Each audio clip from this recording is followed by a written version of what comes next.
I'm here today with JGattis, who is the District Superintendent for the Smoky Mountain District here in the Holston Annual Conference.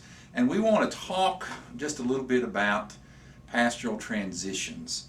You know, it's those times when you get a call from someone like him saying, well, you know, you're projected to go to. That begins a whole process of things that not only you need to think of, but things that you need to do and get accomplished before that projected move becomes a reality. Where would you like to sort of bring us into the conversation at this point, Jason? Well, I think probably the best thing to start with is that when you get that call from your superintendent, you know, you're going to already start this anxiety to start to build up, and so there's a process or things that we want to see that people take into consideration as they're leaving, but also as they're coming in. So I guess we can start with a pastor receiving a call and all of a sudden turning into that outgoing pastor. So we can start with that and kind of what they need to be thinking about and what they need to be doing to support the church, yet also support the new pastor coming in. That call doesn't just come out of the blue, though, does it? It doesn't just come out of the blue. No, it will. The conference will know when the cabinet is in appointment week, and then the cabinet always announces dates in which calls will be made of projected appointments, and that's the important word as well. Is always projection. So if you receive a call from your superintendent, this isn't a final thing. It's not a sealed deal. Nothing's sealed until the bishop hits the gavel at the end of annual conference, and that's when the appointments are fixed. So these are all projections until the end of annual conference. And it can sort of begin in one of three ways. The pastor can sort of say, I'm at that point where I feel like I need to move. The church can say, we're at the point where we think we need different pastoral leadership. And the cabinet can say, even though neither one of those really want the move, we think we need to make a move to make something accomplish here. Right. Really, the appointment process starts at consultation at the end of a calendar year. So say November, December into January, consultations are taking place, and superintendents are kind of getting an idea of where pastors are, how they feel about their appointment, and already kind of beginning to think, is this going to be the possibility for a move or to stay? So it starts there, and then the SPR always has an opportunity as well to give some feedback, and they do that through a meeting and a response form that they're sent by the superintendent's office. And so they have that opportunity as well, and then from those conversations just continue to move forward if there's a feeling that a change needs to be made. So once that call has been made, and once that pastor has heard that he or she is projected, what's the next thing that sort of needs to happen? All right, so the most important thing at the very beginning is that in order to show respect to all other churches in the conference and all the other pastors, we don't like to publicly talk about projected appointments until a certain date. And so there will be a certain date that will be given to the pastor and the SPR chair from the cabinet, saying here's when we can make formal announcements of the projection. And that varies from year to year depending on when appointment week is correct. made. Okay. It's never the same date each year. It's not like taxes, huh? Not like taxes. No, it will change. It will change based on the appointment week and when the cabinet meets for the whole week to make appointments. Okay, at some point there's going to be that initial meeting. Yes. How does describe what's going into that meeting? So the first thing that will happen is that when a person receives a call about a pastor receives a call about a projected appointment, the superintendent will arrange an introductory meeting with that pastor and the potential church that pastor will be appointed to. This is kind of a meet and greet time. It's a time for them to get to know one another. And if we get to this introductory meeting, then we're kind of moving forward that this looks like this can be a possibility. The only thing that could come after that meeting would be if there was something that we learned that would make a missional that would be a missional difference in how that appointment could work. And so if there's a struggle or a problem that either the church, the pastor, or the superintendent encounters in that introductory meeting that would cause a missional disruption in that projection, then we'll go back to the table and think some more on it. But the introductory is, and I like to share with the SPR committees when we go in there, that this isn't a time to question the pastor on their theology or on their beliefs or on their doctrine. We like to believe that the church has already done all that in preparing somebody for ministry.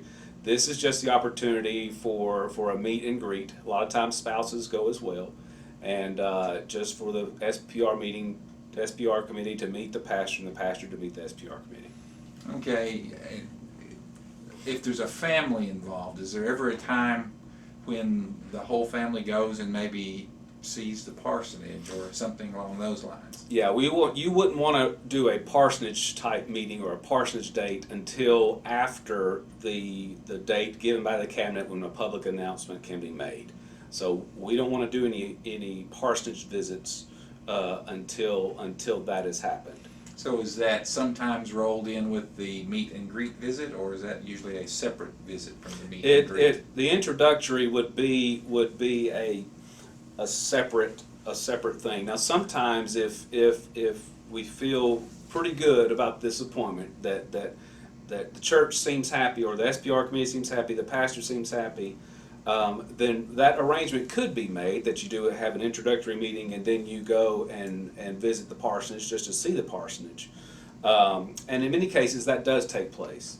But if there are any thoughts on that we may have to go back and rethink this, then you wouldn't want to go too far into a parsonage meeting.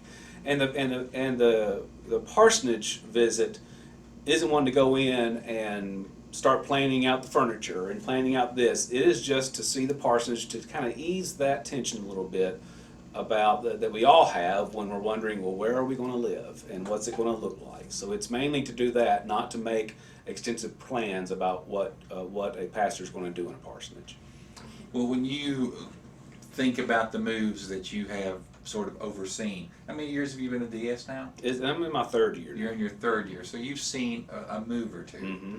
Mm-hmm. What are some of the things that strike you as, oh, I wish the church or I wish the pastor maybe had done this a little bit differently? What kind of warning signs or what kind of things could you give in terms of ideas or suggestions? You might not want to do this, or you might want to do that. Well, I think what's important is, and this is going to be, I kind of feel that the success of the smoothness of the transition to where it's going to be a smooth process where the church, that it may feel the bump in that it's a different person up there, but in terms of the leadership and the support of the church, they're not going to feel a thing.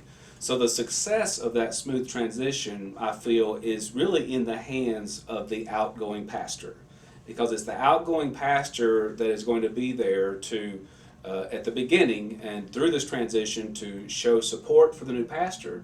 It's the outgoing pastor that's going to work to show support for the United Methodist structure and the process that we go through with appointments. And supporting that process, and even preaching on that process maybe before they leave. But so how the outgoing pastor is able to communicate their support and their encouragement of this transition will really help to set the stage for a smooth transition when it finally takes place. Okay. So what other aspects of the transition do you think we need to sort of be aware of? So I think with the outgoing pastor, they need to work to try to meet with the incoming pastor probably 2 or 3 times. I mean, you could spend a whole day and get it all done, but it may be good to meet 2 or 3 times, and in that time, the outgoing pastor can kind of share with the new one The financial information is, here's where the church is financially. Here's where we are on the tithes, and the outgoing pastor needs to also realize that they are responsible for the first 6 months of tithes to the conference as well as to the district at that church. And so I think a clear communication of where they are financially is helpful for an incoming pastor. So they're not surprised when they get there and see that, well, it wasn't really what it was made out to be. Because that can disturb many things in it. So it's good to be up front and kind of talk about that. I always like for outgoing pastors to have a set of minutes from each of the 4 committees ready to give to the pastor, whether in a notebook, flash drive, whatnot, just so that they can see what has happened the past 2 or 3 years and decisions and conversations that have taken place in each of the finance committee, trustees, the SPR, and the council. But it's also good for the outgoing pastor to share the homebound list with the new pastors, so they can already start getting those names together. To share, kind of information about the current leadership, the chairs of the church. Always good to share information about, and this is one thing that every church has, we have expectations of pastors being a pastor, but every church has its own little particular expectations of pastors. And sometimes a pastor doesn't learn that until well after or well into their first year of knowing, well, they really like for their pastor to do this.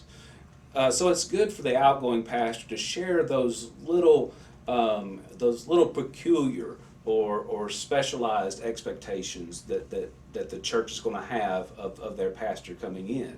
It could be related to worship, that when Christmas time comes, they have a tradition of doing Advent worship this way and this way and this way, and that this is how it's been for 30 years, and so you don't want to mess around with that. A church may have an expectation that the pastor is involved in getting to know the schools that are there, that the pastor is involved in being in the Kiwanis Club, or so. Those are good little helpful things that an outgoing pastor can share, so that again the incoming pastor is not going to be hit with a surprise that they need to be doing something that they didn't necessarily really know about. Are there other tidbits of information that sort of resonate in your soul that you wish more of us would think of when that time comes? If there's a staff, it's always good for the outgoing pastor to invite the new incoming pastor on for a day with the staff, so that they can get to know the staff.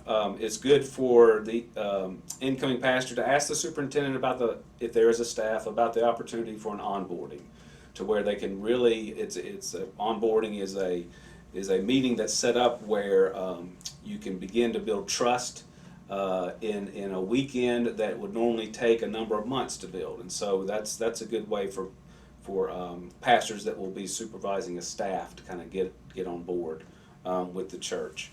And then when it comes to an incoming pastor, I think mistakes that I have seen or areas where hiccups have taken place was when incoming pastors came in and made immediate changes. I've always gone in to churches that I've served, and for the first 6 to 12 months, I don't do anything. I just observe. I keep everything the same. I think the priority in that first year is not necessarily what the worship service looks like, what the times are going to be for worship, what Sunday school classes are going to be taking place. I think the priority in that first year is building relationships with the leaders of the church. Spend that time taking the chairs out to lunch to meet them individually and talk with them about the future of the church and the vision for the church. It's also good to build relationships with the staff, and so have some independent or individual meetings with each staff person to get to know them, and meet and greet with the homebound people, and make some regular visits to where, I think the priority is to build those relationships, because that first year you need to start building the trust. I feel that the full trust of the church doesn't happen until around year 3. But that first year, stay away from trying to make changes there in the church, whether that's in the leadership structure, worship. Focus more on building trust with people, so that you can do that in the future without as many hang-ups that would take place. One of the things that has always been strong in my transition process when I would move was I would make it clear to the churches, I've enjoyed being your pastor while I'm here. Mm-hmm. However, once I move, I'm no longer your pastor. That's right. Can you expand on what the cabinet expectations are on that area? I think, and that's a part of the outgoing pastor showing the support for the incoming pastor, and the outgoing pastor making sure the church understands that that after this date, he or she is no longer their pastor. Their pastor will be this new person, it's we all build close relationships within churches. I mean, we can't help but do that as pastors. But I think it's important that if you've built a close relationship within the church, that you meet with them and say, these are going to be the expectations, and I'm moving to another church, so I'm no longer your pastor. So I'm not going to be coming back for funerals or weddings unless the new pastor invites me. And so see, there's where I see part of the rub, though, because mm-hmm. oftentimes the parishioner will go to the new pastor and say, "Oh, would you ask our old pastor to come back?" And, right. the parishioner sort of puts that new pastor in a bind. That's right. And hopefully by then, we as pastors, we have dealt with that before, and so the incoming pastor, what's important to remember as well is that don't take things personally. I mean, this church is grieving right now. This church is going through a process of saying goodbye to their pastor, and we usually move that into a 2 or 3 week period, but that can go on for a few months. And so the incoming pastor, that's why the building relationships and the trust factor is the first priority, because you don't want to get your feelings hurt, and you shouldn't take things personally when people ask of those things. I've always kind of thought it's great that if there was a funeral that needed to be done, and there was a pastor that had a really close relationship with them and would be much better to honor that person in the funeral, and they asked for that pastor, I'm always welcome to. And so you shouldn't take it as a slap in the face or as a negative thing. This is a family that's just wanting to give honor to their loved one, and so but previous pastors do not need to make commitments to parishioners. It needs to be coming from an invite from the new pastor. Mm-hmm. Well, Jason, unless you've got another great nugget of knowledge, I appreciate you sharing time with us, and I believe that this will be an opportunity for you to maybe think and ponder if you're one of those that receives one of those phone calls. There are some guidelines. We have an official set of guidelines called Pastoral Transition Guidelines, which include suggestions and surveys and other kinds of things that the district superintendent will be sharing with you. In addition to that, we have created a companion piece called Pastoral Transition Considerations, which is a series of articles and other kinds of things to maybe help you think through how to say goodbye, how to grieve, how to understand the change that's going on. So make sure that you look for both of those items and utilize them. If you need help finding them, I'm sure the district superintendent will be able to help you, or you can give my office a call, Terry Goodman at the Office of Clergy Services here at the annual conference, and I'll be glad to connect you with both of these resources so that you can help to make that transition to a new church as smooth as possible, both for you and for your family and for the church. So God bless and have a great day, and when that move time comes, you'll be in my prayers.